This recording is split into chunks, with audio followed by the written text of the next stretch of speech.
This is Jim Bob, and you're listening to the Pantheon Podcast Network.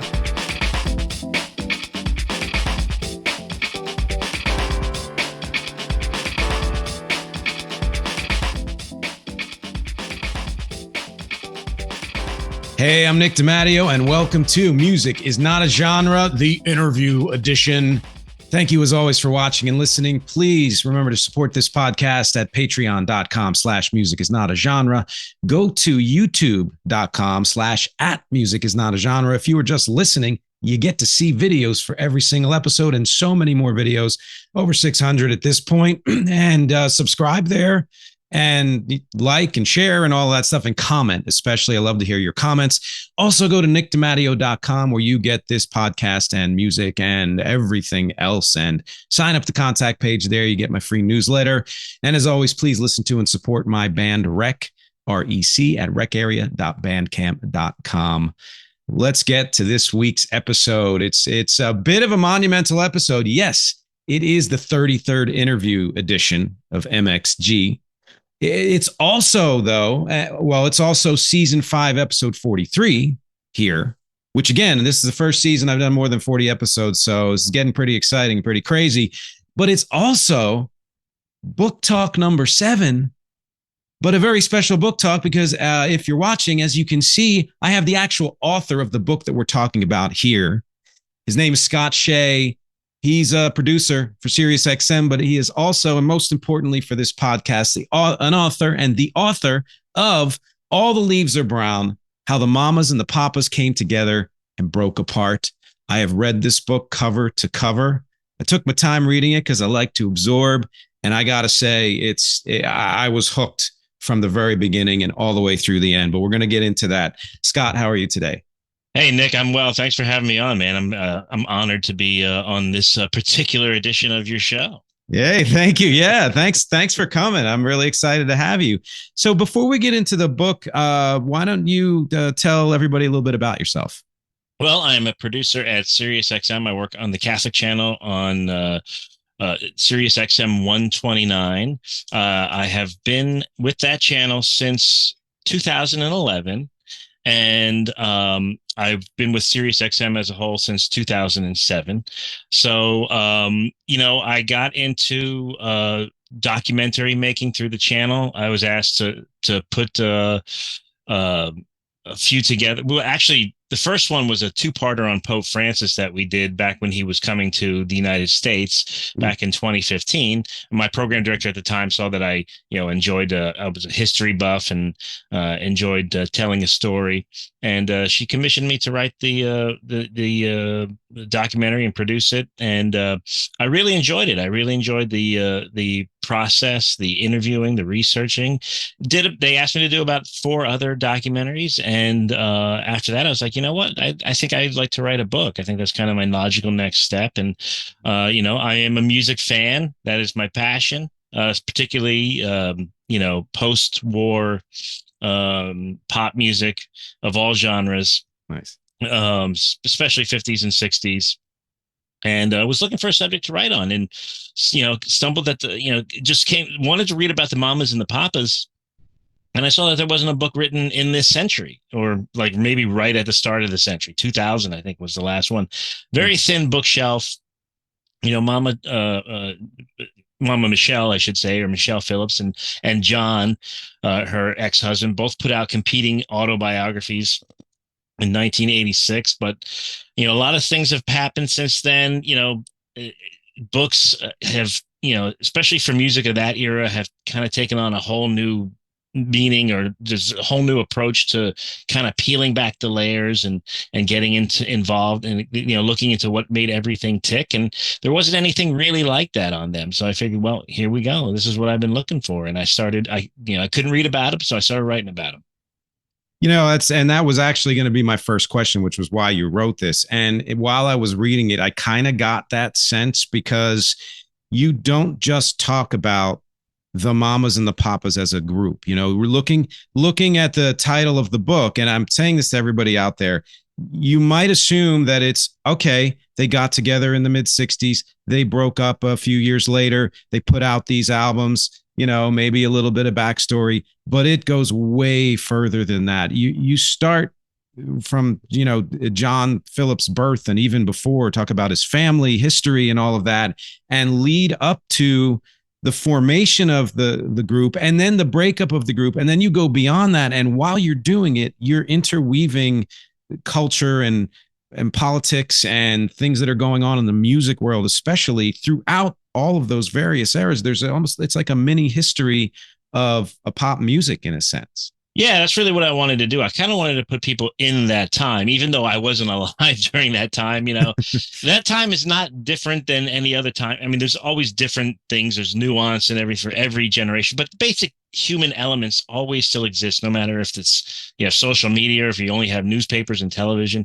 We've all experienced the same things. And, I'm just trying to put everybody into that time period, not thinking ahead, maybe looking back, obviously, because you can do that when you're in that era. But yeah, and I didn't want to do it the old fashioned way. Like, it was 1966. The number one song was such and such. I wanted to just kind of just like, if you turned the radio on, this is what you heard. These were the people who were bringing you the music. This is what was going on in the world, and Vietnam and civil rights era, and all that stuff was going on right as the mamas and the papas were breaking, and it was just kind of really a perfect storm. So yeah, I'm glad that you were able to come away with that. That's really what I was trying to go for, and just really wanted to put people into that time period, because I think that's it's one thing I pointed out in the book is like when the mamas and the papas showed up on the world stage.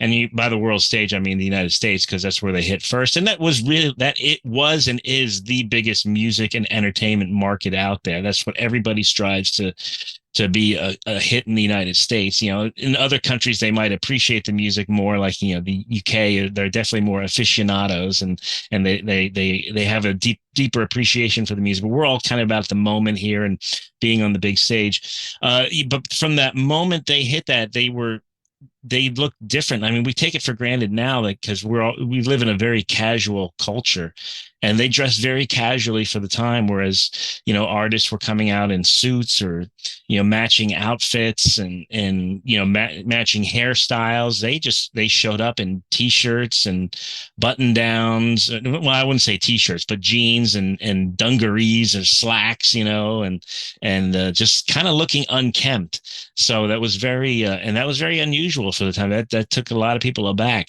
when they first saw that on like Ed Sullivan or the Hollywood Palace. But when they heard him sing, it was a whole different world, because they were a great 4-piece harmony group, especially for, 4 people who weren't even related. They had just an incredible sound, and people saw that. There's a lot you brought up here, but I'm going to kind of leap off of the last thing you said, because it kind of leads to the beginning of the book. And that is, you described, in real detail, how the quality of each person's voice in the mamas and the papas, and where they came from, and why they were great singers or not so great singers or whatever it was. And especially John Phillips' history in music, and as a vocal arranger, and as kind of the conductor or director of the music, and not just the writer, and his ability to take people who were not related and who hadn't really performed together much, if at all, prior to that, and create a sound that made it seem like they were all one voice. Yeah, that was really his strong suit. He was very good, and he did that all the time. That was his strength. He could find people that like, I'm not a very good singer. I don't know how good of a singer you are. I know you're in a band, so I'm assuming you could probably sing moderately well, or at least background vocals. Yeah. So and he could take you, me, and one other guy, and just kind of find our or gal, and just find our strengths, find something that we can all match. Something that just plays off each other very well, different octaves, different ranges, and get the best out of us. And and that's really what a great arranger can do. Not everybody in a choir is a great singer, But the choir master, if he can find everybody's strength, know what everybody's weakness is, and arrange a nice scale of voices, you can make a really nice sound. I liken it to when I first got out of college. I used to go to this monastery that was close by, just to pray, and they would do the liturgy of the hours throughout the day. And the closing one before bedtime was called Compline, or it is called Compline. And at the end of each one they sing a song, and yes, like a hymn. It's usually a psalm from the Book of Psalms, Yeah. And there was one monk who had a beautiful voice, this young guy, and it's like he carried them.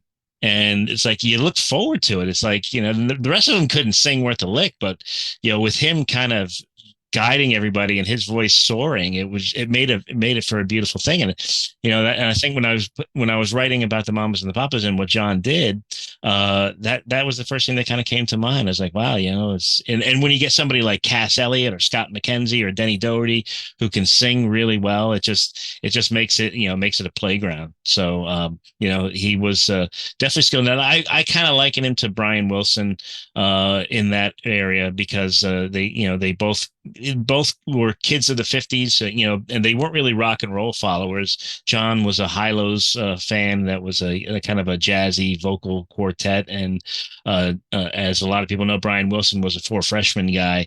And they both kind of brought that to rock and roll music. Yeah, I think the only difference really is Brian Wilson was much, much more prolific than John. John was kind of limited in his proficiency. Well, for a lot of reasons too. And I mean, again, everything you're saying is just making my head explode, because there's just so many great, things that you're bringing up.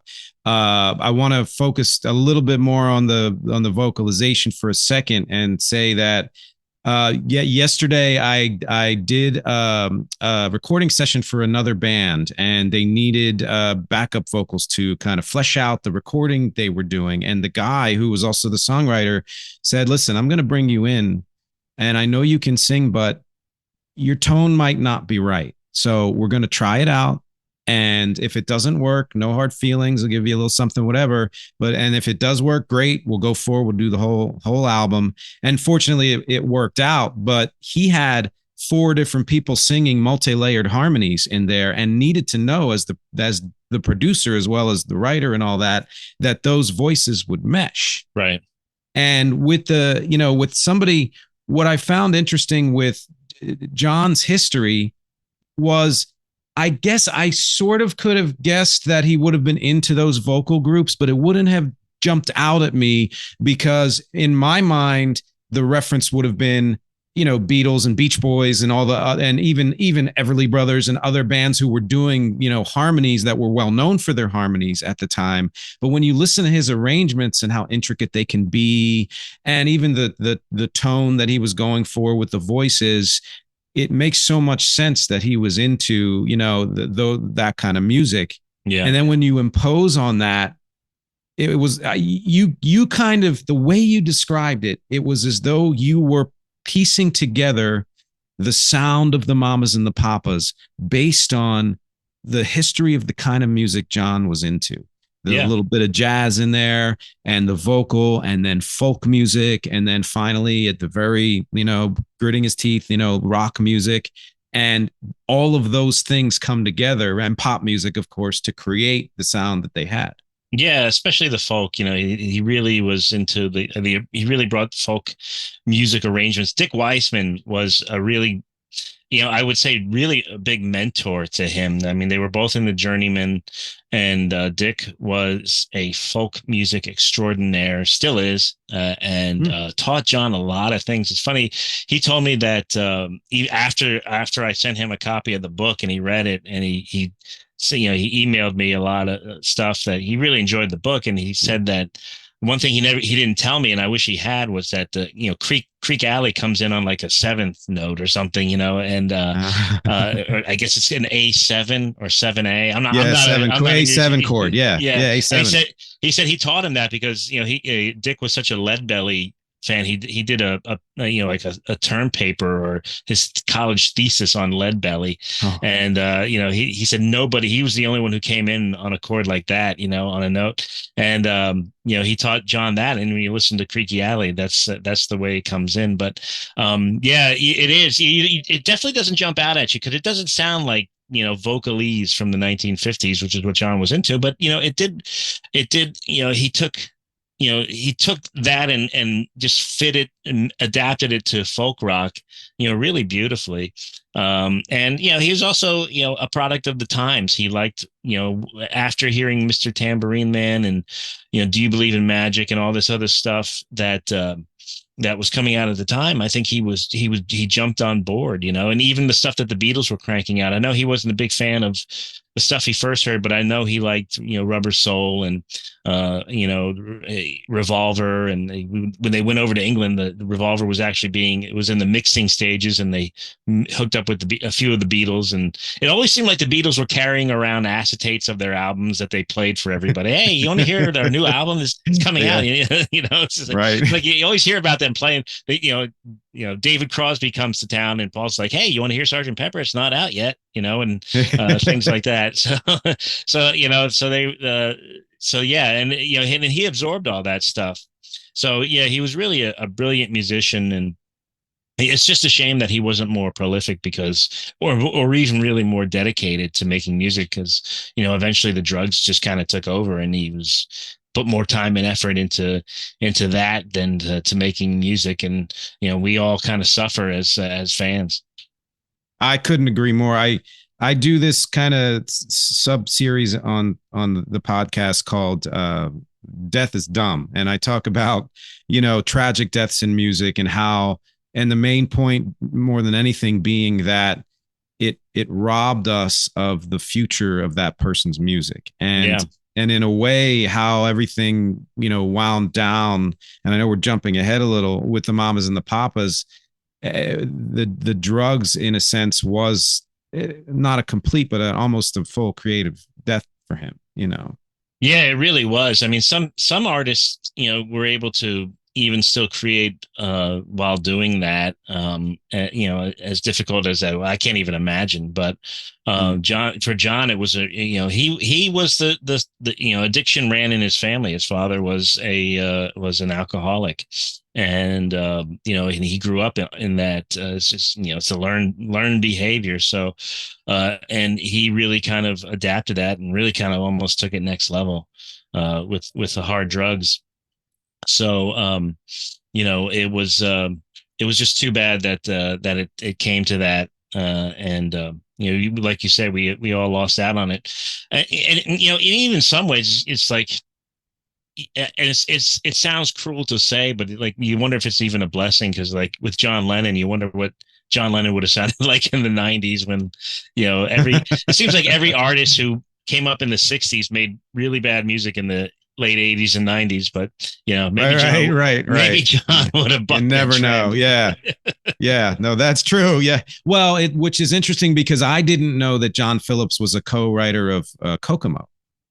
Yeah, well, yeah, he wrote that song, and his version is a lot different than the travelogue that the Beach Boys put together. It was, I should say, Mike Love and Terry Melcher put together. It was really a lament, because as you'll see in the book, one of John's favorite things to do whenever he needed to clear his head was like go to the tropics, go to the islands. He did that quite often.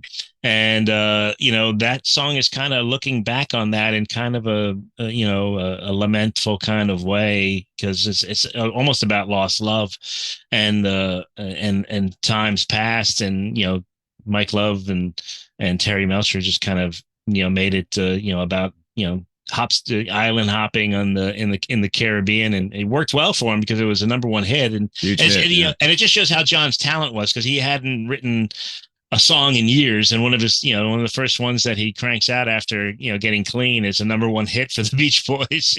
Yeah, right. Is there a version of his version of that song recorded anywhere? There is. Yeah, it was released on a compilation that came out about maybe 10, 15 years ago called Many Mamas and Many Papas. And it's actually a demo And it's not just a demo where he's like strumming a guitar. It's got full instrumentation on it, and it's Denny Doherty and Scott McKenzie actually sharing lead vocals. It's quite good. Actually, I prefer it over the Beach Boys version myself. Oh, I got to listen to it then. I got to find that. Definitely. I'll send it to you after the show. Oh, thank you. That'd be awesome.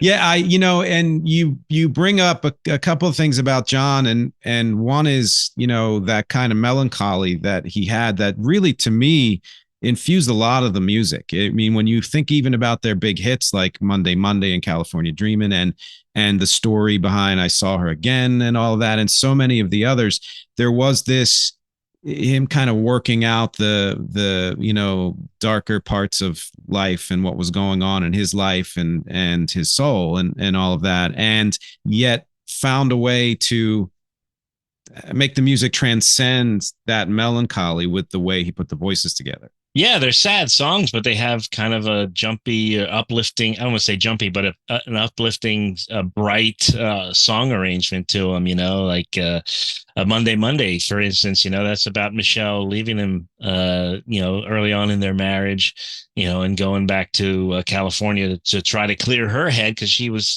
a young, almost child bride, Yeah. Yeah, and I Saw Her Again. That's about. I mean, there's not that song just like makes you get up and want to get up and dance, and yes.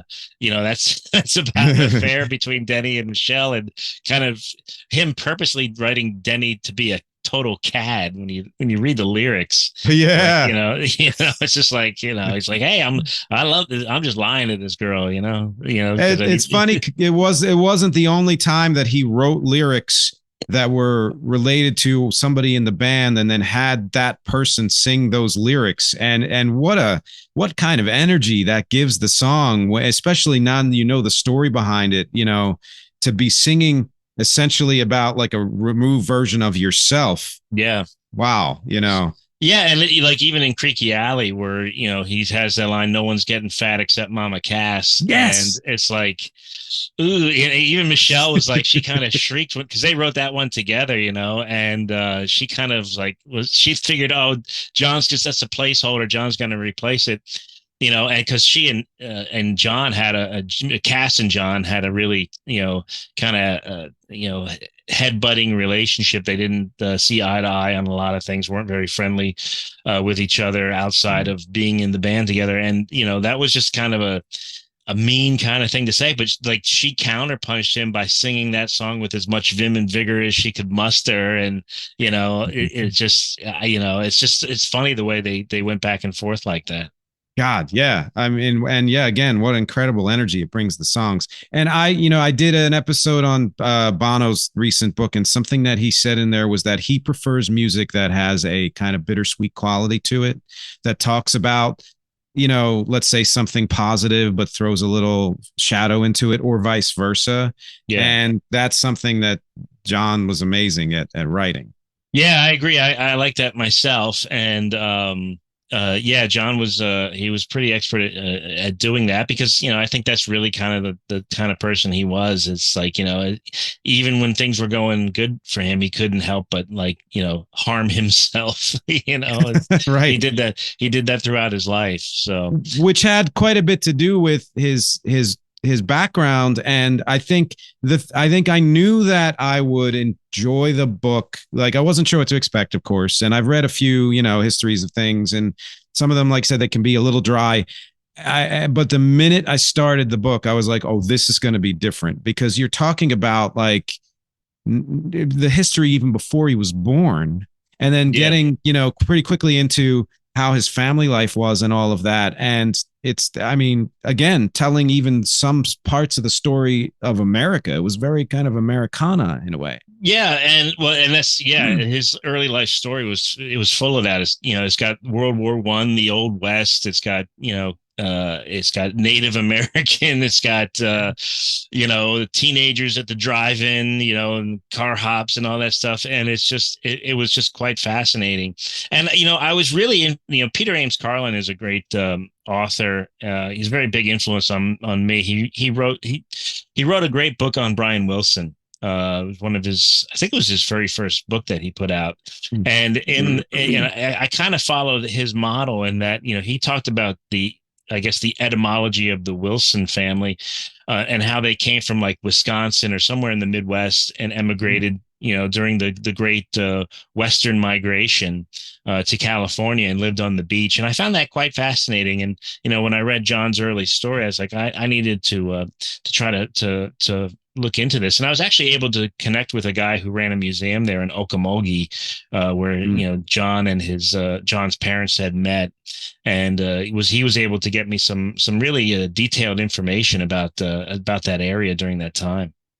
Wow. Yeah, the research you did must have been just so extensive. I mean, I saw your bibliography back there, and it's incredible.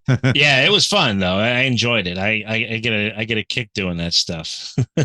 Yeah, well, you can tell. So the book starts with that history. It goes into John, and you stay with John for quite a while, which I think emphasizes the fact that his creative, force was really what brought that band together. And not having known really the history of the band, I didn't know any of the history. I'll say that right off the bat, that all I knew was they were a band that made a huge splash in the 60s, had a bunch of hits that showed they were way more than a one-hit wonder, had a handful of good albums. And beyond that, I knew nothing.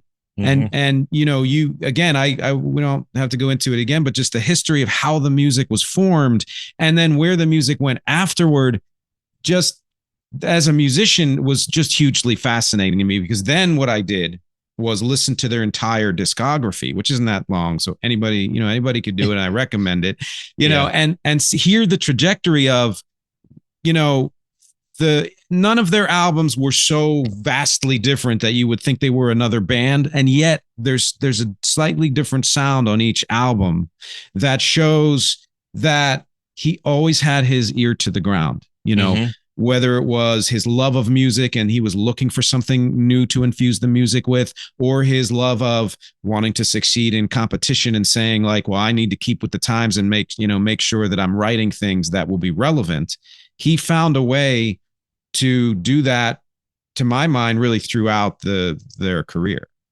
Yeah, he did. And, even like he was always looking for, really just to sophistication in music. He was, especially in pop music, once he got involved, when he was a folk musician, he got really snobby, and wanted, just thought of, folk music as pure music, is the best. It can't be surpassed, and always was looking for ways to display it in a really positive light. And then when he carried that over into the rock and roll world, that's what got us the Monterey Pop Festival, because rock and roll was still very, very much looked down on by the elite, by the parents, the middle-aged people, the people over 30, I should say, and he really wanted to bring a level of respectability, because he saw it was getting much more sophisticated, and the Beatles and the Rolling Stones and the Byrds, and they and Love and Spoonful, they all helped contribute to that.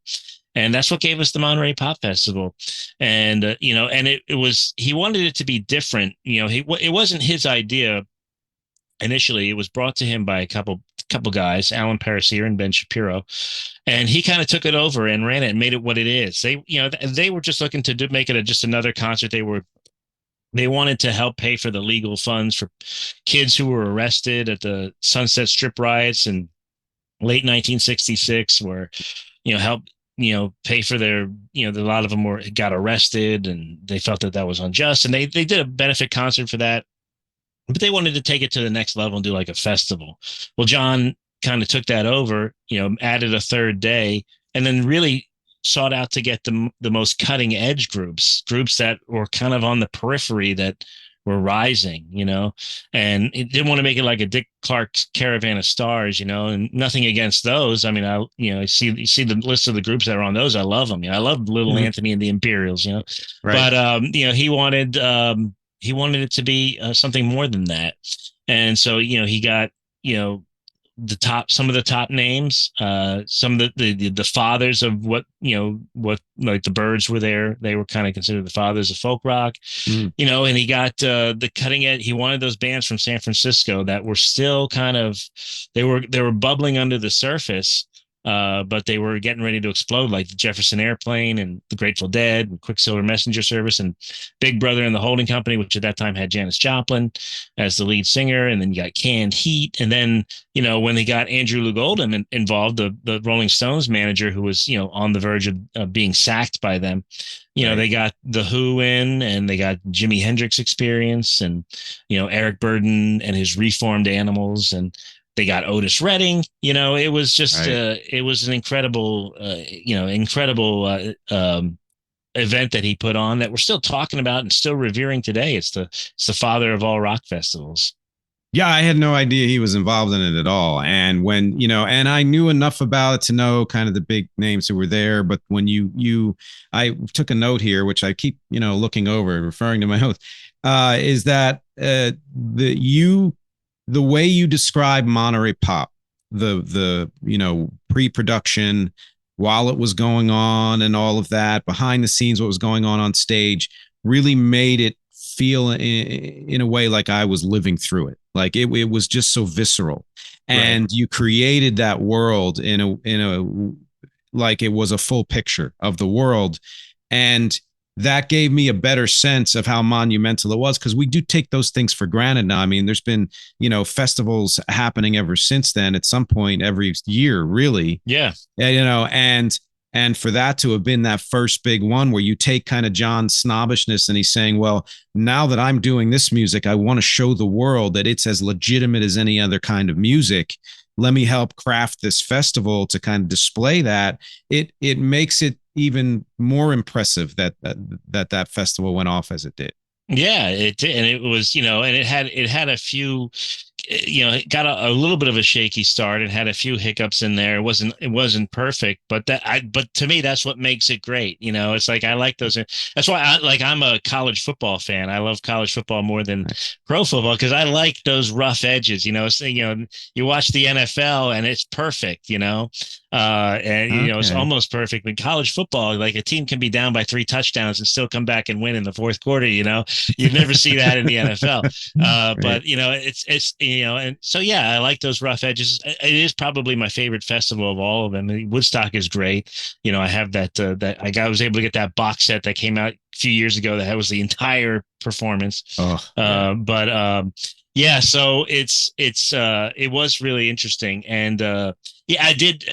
Thanks. I appreciate you pointing that out. I really did try to put people in there, and take them kind of almost artist by artist, and obviously not hang too long there, because you get a good story has to move. But we've all been to festivals, we've all been to football games or any large gatherings where there's like-minded people, and we're all excited and we're happy to be here. And that's kind of what my interpretation of how the Monterey Pop Festival came off, and that it was just, everybody was just happy to be there. It was colorful. It was the dawn of a new era. There was hope, and hope springs eternal. There's a giant youth movement going to that area of the country at that particular time. It was just like, the perfect storm. And I mean, I hate using that analogy, but it's true. You had Sgt. Pepper just came out, a couple weeks earlier. You got the Monterey Pop Festival. You got the Summer of Love, and just getting started in San Francisco. Everybody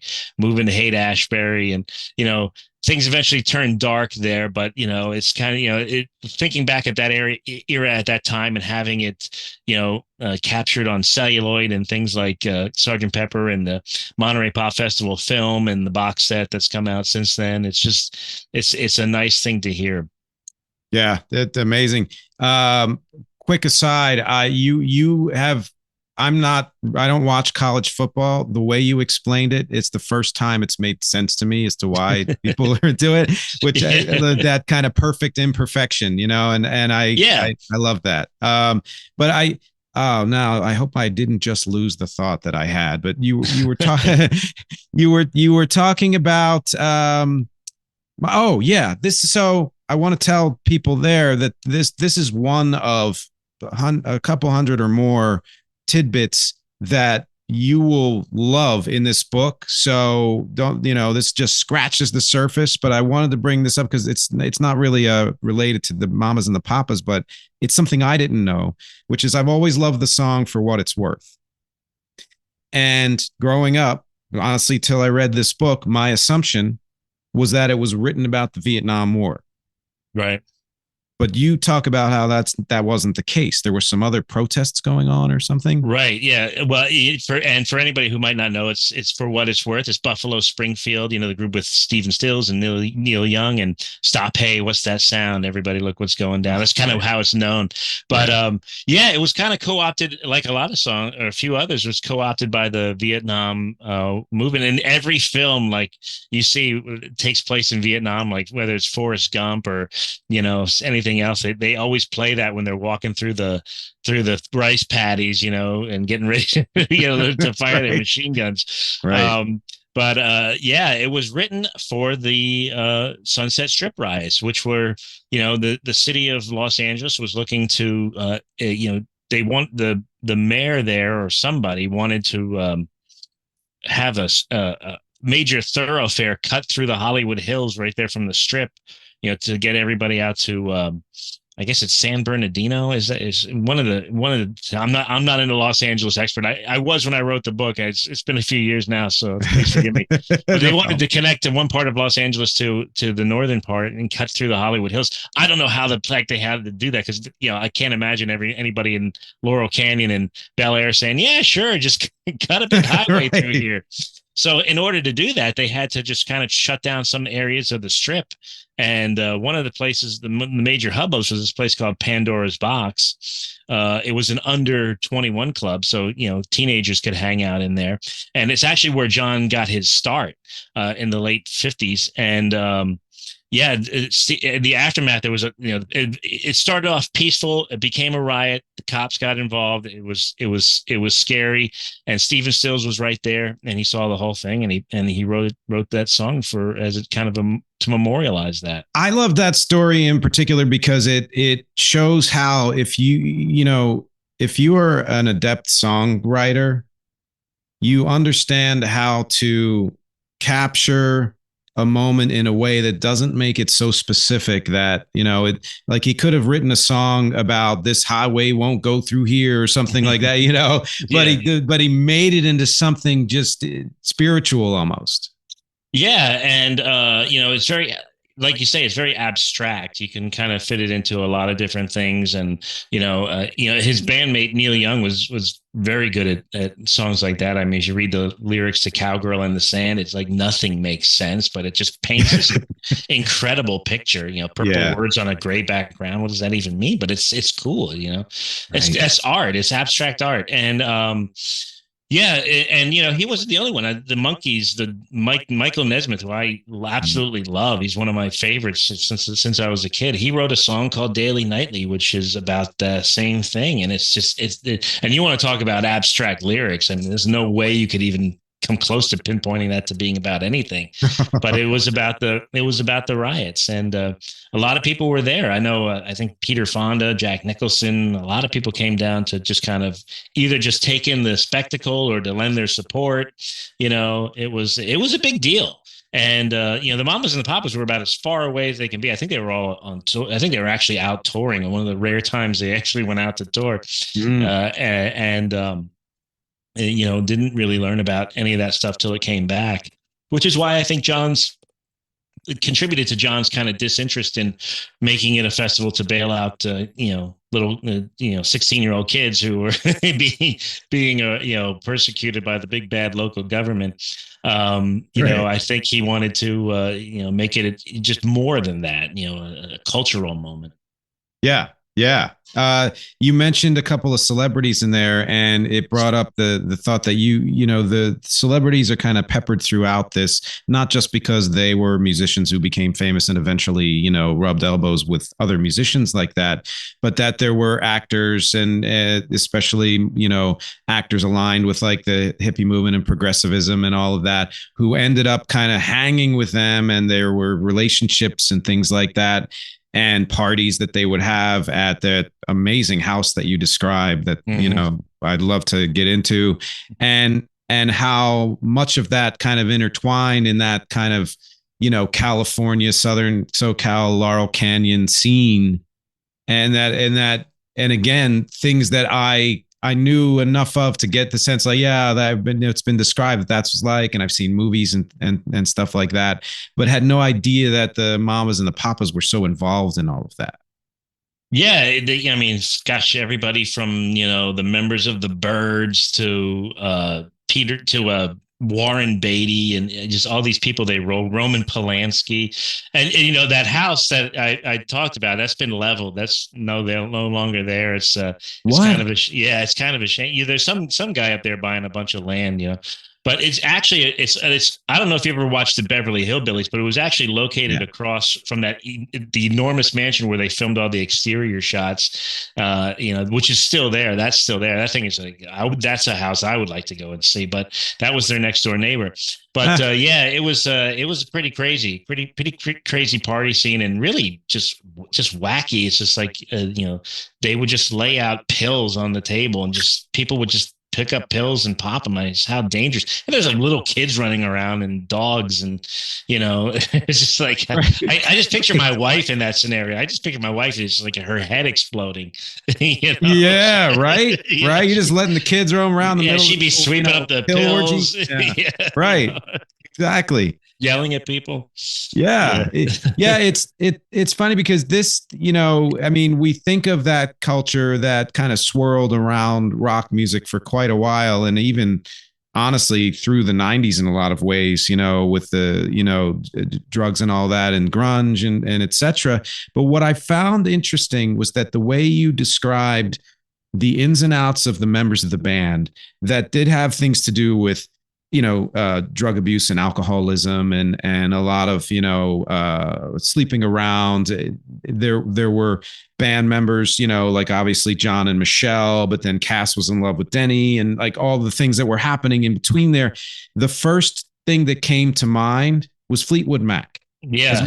My thought was, Jesus, they had such a similar weirdness within their band. And yet for some reason, and I'm sure there were drugs somewhere in there too, but for some reason they were able to pull it together to create and continue to create music with a decades long career, as opposed to the mamas and the papas that just sort of, crumbled, imploded in a way. Yeah, and you're not the first person to point out that comparison, and they were definitely Fleetwood Mac before Fleetwood Mac, but Fleetwood Mac was able to sustain itself for a long time, but there was always that tension that just Lindsay would leave and come back, and then Christine was gone, and then now they kicked Lindsay out again, and now Christine's passed. Right, that's right. Like, it's still not done. Yeah, and it's still. I think it all goes all the way back to that their romance from the late '60s, the early '70s. Right. But and again, another talent, and another incredibly talented musician like Lindsey Buckingham, and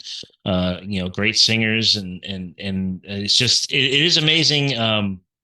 It's amazing what human nature can do, like how it can really just kind of torpedo a good thing, and it's how emotions get involved. And just like for John and Michelle, it was just like they just couldn't get past that. Even when they got divorced, it was amicable for a little while, and then it got their child became China became kind of a something to a pawn for them, and it's just it just led to bad feelings, and then John really got messed up into the harder drugs like cocaine and heroin, and that was just that just kind of sealed the deal for and then of course Cass dying, I think, was the real that was really kind of the deflator, because you just can't have the mamas and the papas without Cass. And John tried in the 80s, and it just really kind of became, a joke of a tour. I've listened to on that compilation I had mentioned that had the Kokomo demo. They actually have some recordings of that group with, Denny and Spanky McFarland from Spanky and Our Gang, who came in and took over for Cass, and some of them are quite good. I mean, it just showed John was able to, and it sounded like early 80s music. It sounded like Quarter Flash or something, you know. Oh, really? You know, I need to hear that too then. Yeah. I'll send you the whole thing.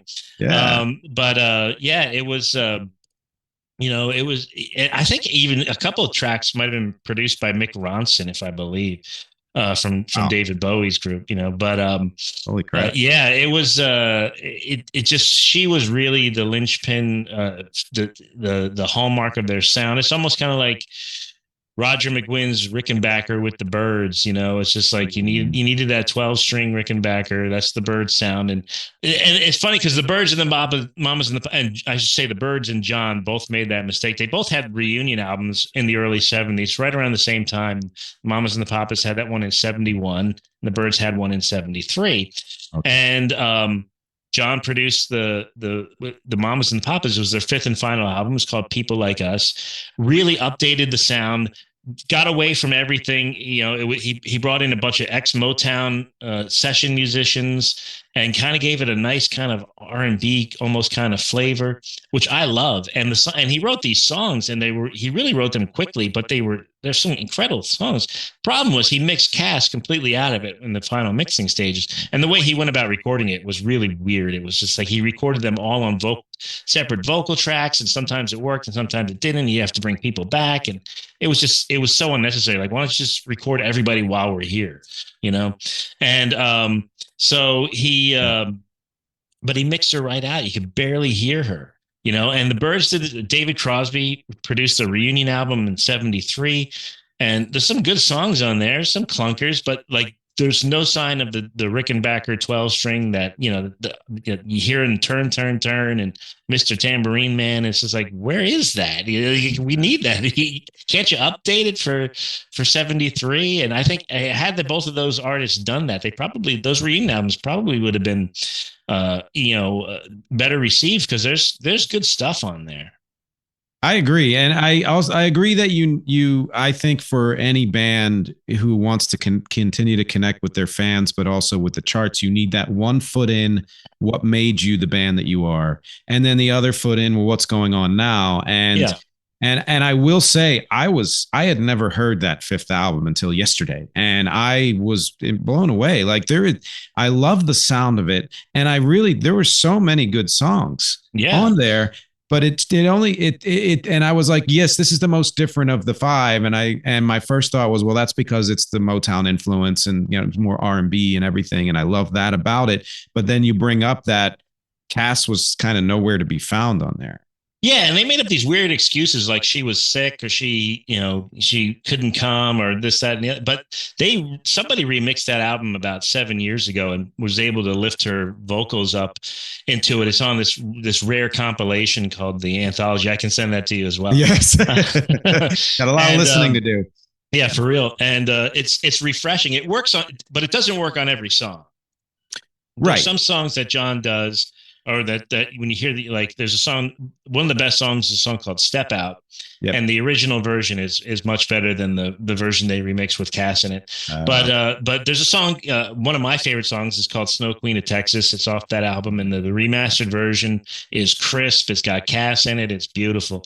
And it's, I really think it's an underrated album. I like the fact, like you said, that he updated the sound. He didn't go back to the Wrecking Crew and record at Western Studios. He did it at a different place, you know, and he brought in different musicians and gave it the sound of 1971, you know, and because you're not going to make it, you know, I get into an argument with my father-in-law all the time over Bruce Springsteen, because he likes, you know, Born to Run and Before, you know, Greetings, the first, second album. And I do too. I mean, I love that era.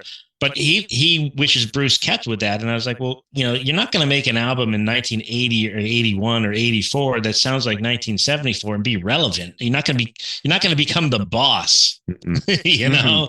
Yep. You know, you say the same thing for somebody like Genesis. You can't make a song like, you know, The Return of the Giant Hogweed in 1985 and be relevant. You know, it's just like, you know, I like the attitude. I like watching a group grow. You know, the Genesis from 1971 doesn't sound like Genesis from 1981, but nor should they. You know, that's what good artists do. That's amazing. I just did. In fact, this the I guess that will be the week before this episode airs. Those of you out there, I think it's episode 42. I did an episode on Paul McCartney's solo career, and the other than the obvious stuff, the talent and the longevity and blah blah. The thing that really popped out at me the most is that he never rested on his sound. He never rested on his talent. He never rested on, well, I'm only good at this. He's constantly exploring and adding new elements to his music up to this day, even, which makes him remain, if not always chart relevant, musically relevant, and which is more important anyway. And when you say something like, we hear about their fifth album and how different that was. And one of my favorite songs in there is Shooting Star.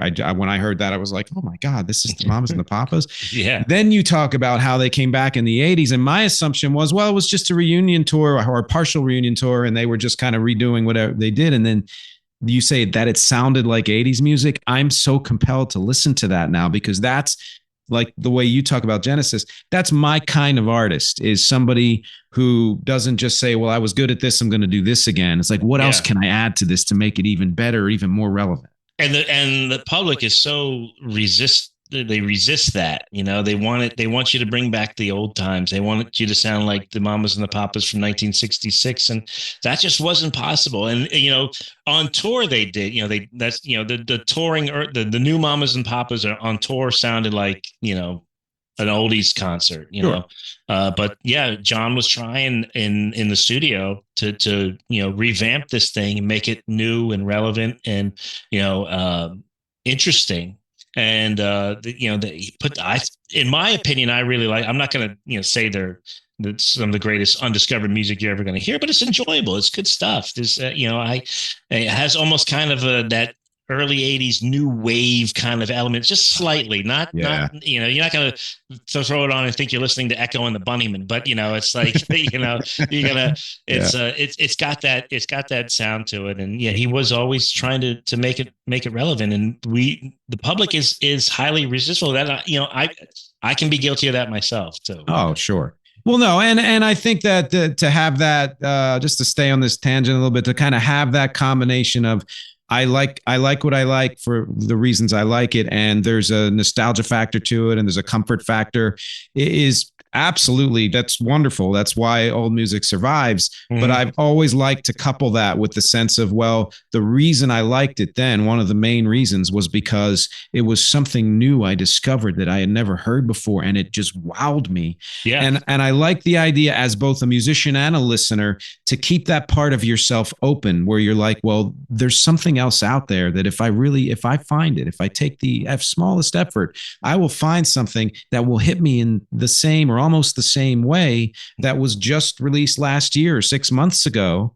And especially for a creative musician who's I don't mean just, but if you are just a musician who is doing session work or part of a band, but not creating the music, you can do anything and find a way to love it. But if you're the creator, that vibrancy of wanting to create, I think it's vital to always be willing to be open to finding the new and being wowed by it. You know, it's like I'm writing a book I'm working on a book, my second one, on Waylon Jennings, and I'm not looking to make it a carbon copy of the Mamas and the Papas book. I want it to be similar. You know, it's going to be a character study, but I don't want to tell it. Yeah, I want to tell the story in Waylon's way. I don't want to tell it the way I told them. You know, you just can't rewrite the same thing over and over and make it, you know, expect it to be successful. Especially if you know, music is a business too, and you want to sell music. And it's like I said in the book. You know, like with the. When John was courting the San Francisco groups to come play the Monterey Pop Festival, and the San Francisco groups, especially the Grateful Dead, were really guilty of, no, man, we're just in it for the music. We don't want to be commercialized. And this, okay, yeah, but you just so happen to be on Warner Brothers Records, you know. You know. Yeah. And I think they're interested in you selling records and, you know, helping to, you know, pay off your advance and make the company money, you know. So nice try, you know. yeah, we do. Everybody, you want to have that because you want to, but that's, money makes the world turn around in that world turn around.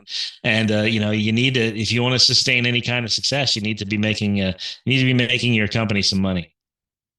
Yes, and I think that the industry evolved the way all industries do and matured in some ways, good and bad. But I think the good way is that artists stopped trying to protest that they were making a living. They said, "Hey, yes, we can be true to our art, but we are also, this is also a job, and we need to have one eye on that as well." And then there wasn't that sense of, a lot of people got disillusioned because there was a feeling of hypocrisy among like that era, because, oh, we're peace and love, but we also want to capitalize on it. Mm-hmm. And there was a conflict there, but then it kind of evolved a couple decades later to where like, well, no, you can have both. The money you're making can do what it needs to do, but it can be, it maybe not the driving force, but it's there, but then still stay true to your artistic spirit. Yeah, it doesn't have to be an either or proposition. It can be a both and, And it makes me interested to, I'm sure it's going to be years down the line, but to read your next book, because to me, whether you're an author or musician or whatever, I think a lot of us can be afraid to, quote unquote, do something in a different way or try something different because we feel like, oh, well, then people aren't going to know that that's me and whatever. And we underestimate the fact that everything we do has our imprint on it, has our voice in. And it doesn't matter. Like my band Rec has done, anything from like power pop music to kind of neo folk music to, electronic dance music and everything. And it was when I divorced myself from the idea that, oh, if I change too much, it's not going to be me or the band, mm-hmm. and realized that every single thing still sounds like it's a part of that same voice. Yeah, that absolutely. It gave me the freedom to explore. Yeah, I like to listen to songwriters. I'm a big fan of songwriters, especially like Carole King and Jerry Goffin in the 60s, or even like Neil Young or Burt Bacharach and Hal David. You can always, like, they change, but you can always hear that, you can see their fingerprint, or you can feel it in the music. It's like when you hear Nicolette Larson do "Lot of Love" by Neil Young, it still sounds like I can hear Neil Young's imprint in there. It's right. Definitely got his phrasing, it's got his style, and it's, she turned it into kind of like a disco dancer, which I love it. But it's got his fingerprint all over it. Yeah. And speaking of fingerprints, since we are talking about the book, about the mamas and the papas, all leaves are brown. You were discussing how, I wanted to come back to this, how, Cass was kind of mixed out of the final album and all of that. And it brought to mind that, and I want everybody to know this, because the first few chapters have a lot to do with John. He was really the driving force behind all of this, but you give, I think a balanced amount of time and attention to every single member of that band. And that helps to illustrate how every member of that band was vital to creating the sound that they had. Yeah, it's true. It did start off as a John Phillips biography. And then, the story of the Mamas and the Papas just completely took over as I was writing it. And I was like, if I continue just to make this a John Phillips biography, this book's going to be 800 pages, so, and I had a word limit. So yeah, I wanted to get everybody, equal opportunity. And, obviously I dedicated a chapter to Cass when she got introduced to the group, when she entered the picture, and, Michelle, same thing. And then like Denny, it's like Denny was kind of the tough one, because really as the success grew, he really kind of retreated. Like he just kind of, he got really kind of into the alcohol and Crown Royal, and was really just kind of pining away from Michelle. Cause she wasn't going back to him. She, hey, it was great while it lasted. I'm not interested. And that really kind of crushed him. And was always kind of looking a way to try to kind of win her back. But it just, when he saw that it wasn't, he just kind of just withdrew.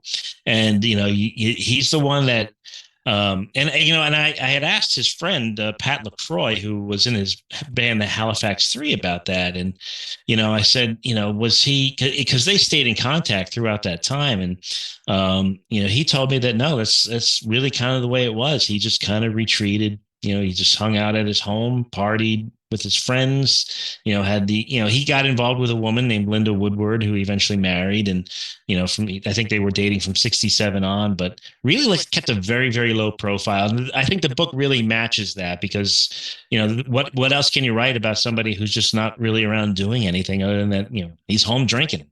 So, yeah. Well, yeah. And it's interesting because that's true. He kind of pops in and out of the story in that way of being there but not there, and I love that because it does show again. There's not that much that you can say about somebody that's not that public. So how much can you know?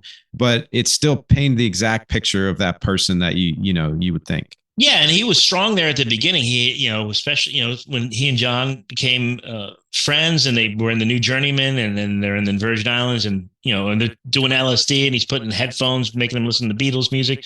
Then he has a strong presence, from that time period up to when they signed to Dunhill, and then when things went sour between him and Michelle, it was just like, he just kind of checked out. So, and that mirrors his life. He lived even after the breakup of the band, the final breakup.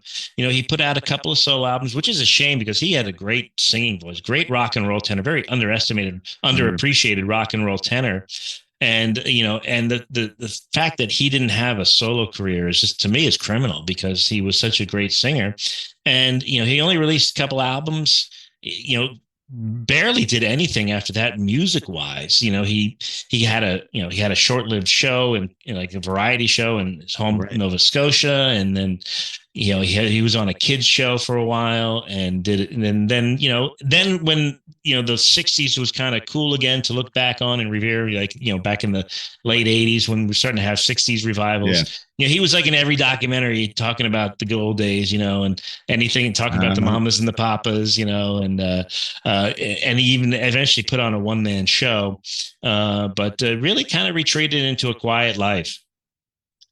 Yeah, usually when I listen to a band's catalog, I then listen to all the solo careers of those people, and I haven't done that yet. But I would like to hear Denny's stuff. Yeah, Denny's got he's got 2 albums. They're not gonna blow you away, but they're good. The one thing I like about his second album is called "Waiting for a Song" is came out in '74, and it's actually it's the last album. It features 3 of the Mamas and the Papas. It's got Denny, Michelle, and Cass on it.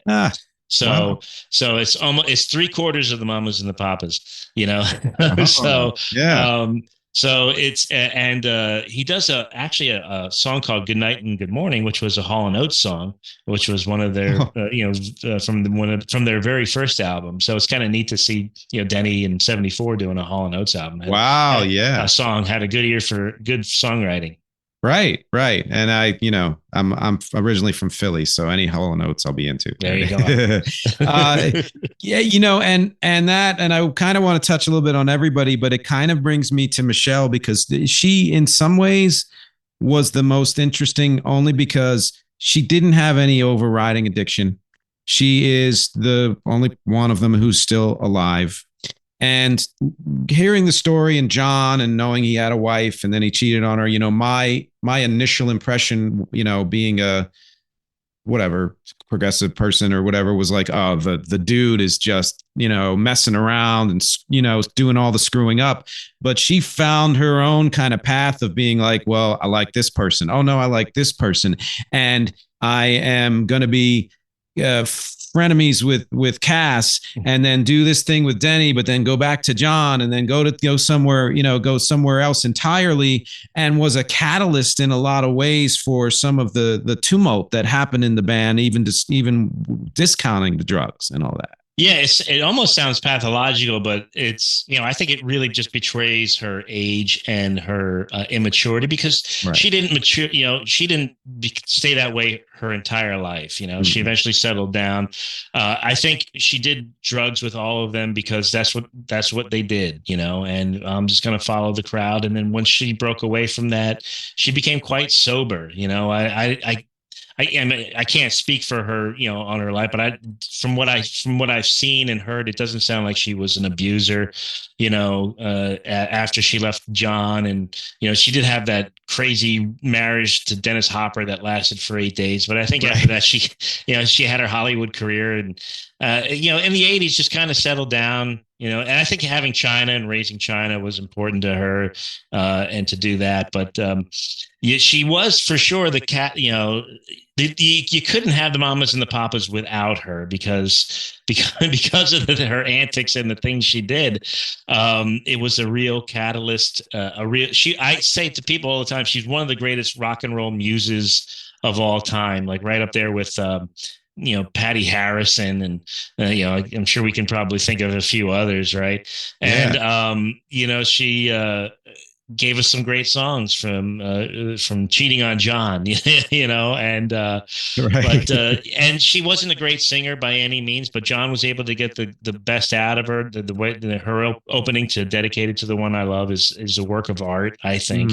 Yeah. And it's she didn't maintain a singing career, and she's one of those people, like, I've heard her sing. It's kind of like Cass. Cass is similar too. With John, she was better.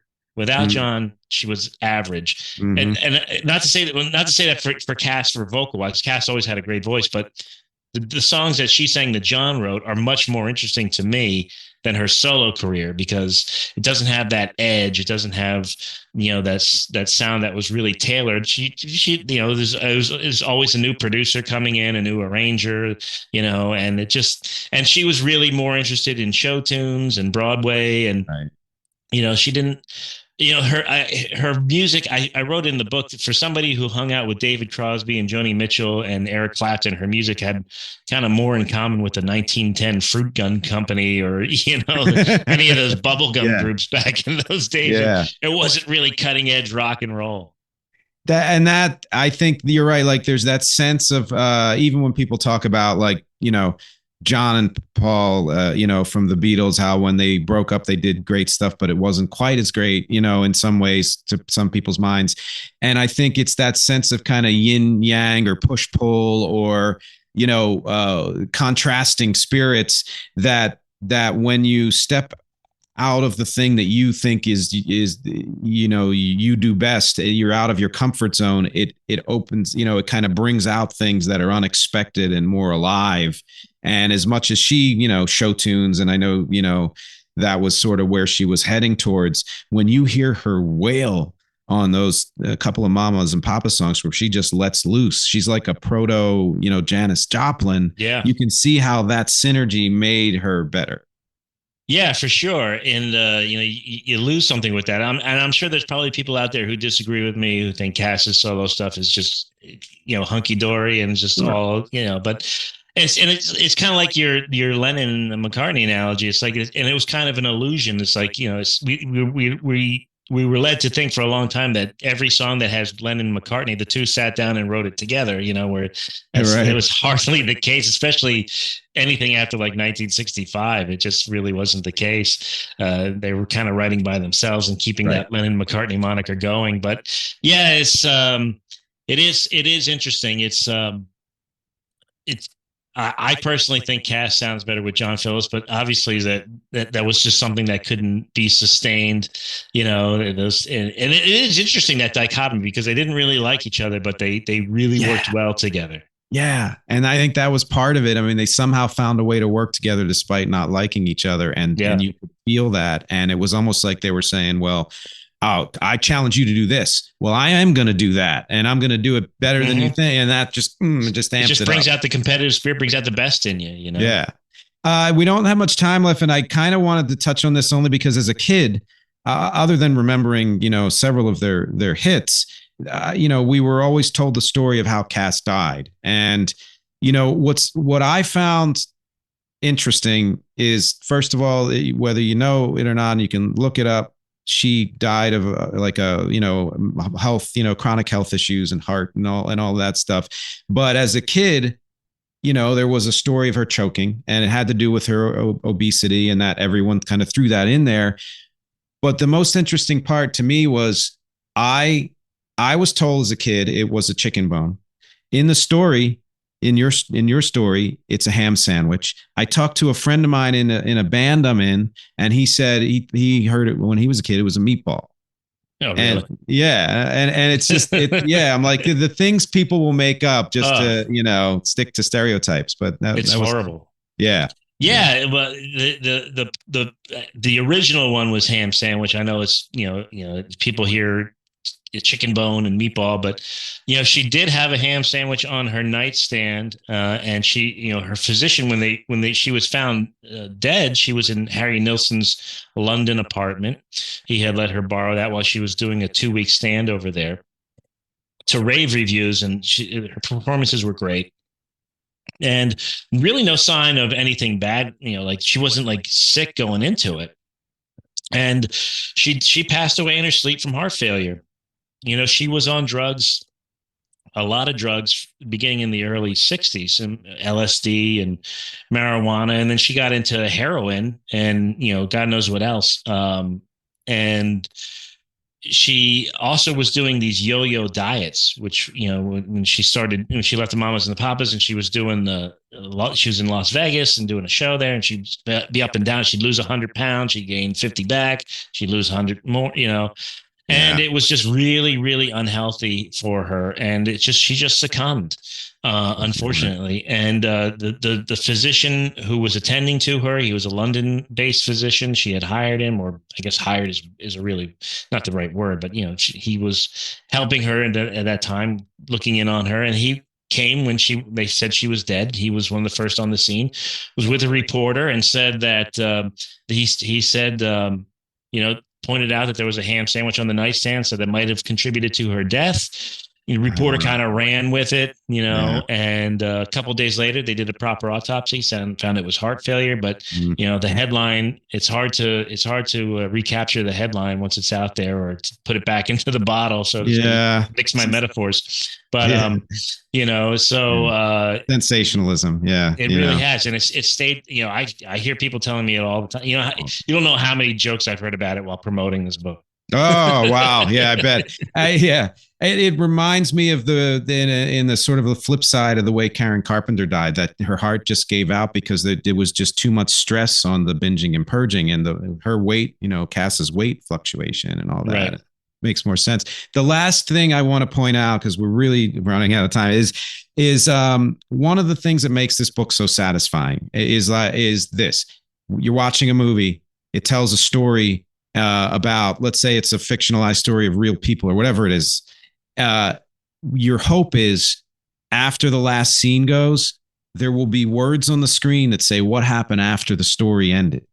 And the last part of this book does exactly that. You go through almost up until the present, like the date of whenever you published it, of what happened to the people who died when, what happened in their careers, and and kids and stuff like that. And I love when a story ends that way.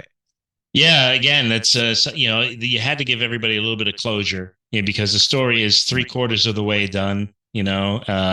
Michelle is still with us, thankfully, and hope she lives a long, long time. You don't have to write that one. But one of my publicists said it best, because this book has been optioned for a movie and for a limited edition series. Hopefully one of those two will happen. Awesome. But there's built-in cliffhangers. Whoever writes a screenplay for this does not have to, especially if it's a limited edition series, doesn't have to look for cliffhangers. There's one for every episode that's built into the story, and that's completely natural. So, it's It is. We've lost all the three of the four of them, and you got to, when you write a book like this, you got to tell everybody what happened. Yeah.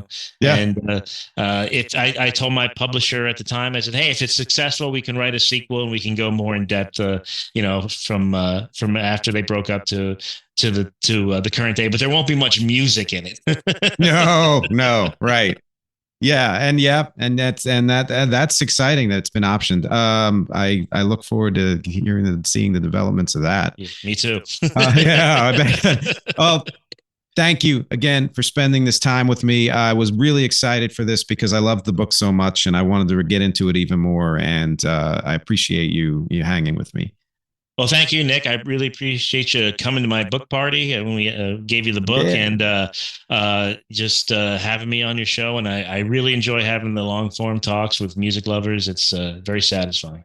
Awesome. And everyone out there, go to scottsheaauthor.com to find out more information.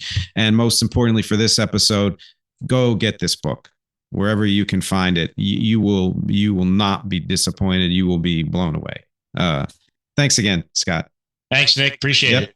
Absolutely. And thank you to everyone for watching and listening. As always, my objectives here are music, conversation, and connection. I'll talk to you next week.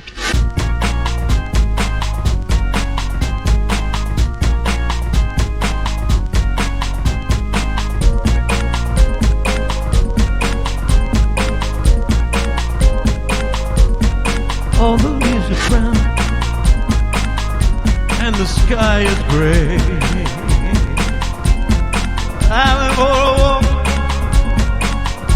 on a winter day. I'd be safe and warm if I was in LA. California dreaming on such a winter day. Stopped into a church I passed along the way.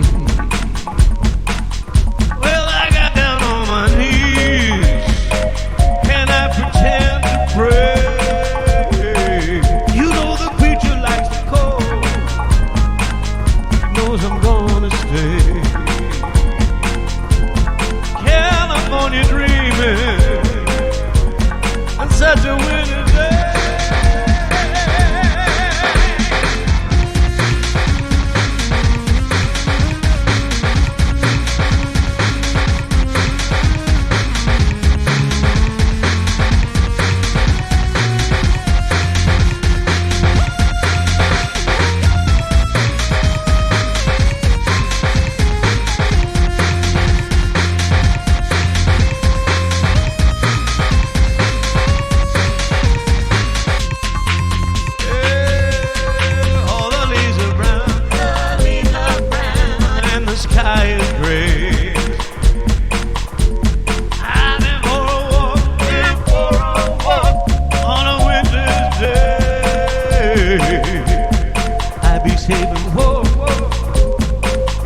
If I was